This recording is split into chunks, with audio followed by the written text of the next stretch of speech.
In this tutorial, we'll go over how to add audio in the News tool in D2L Brightspace.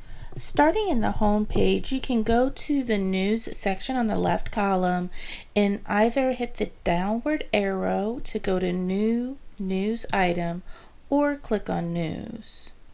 Once you're in the News category, you can go on ahead and click the icon that says New Item. And once you're here, you can make a headline. I'm just going to put Welcome Students. And then if you scroll down to the bottom, you'll see where there's an option to record an audio for an attachment. So as you can see, you will need to use Adobe Flash Player to create this. Unfortunately, my computer doesn't have that, but you would record by pushing the button for the red circle for record and then add the audio.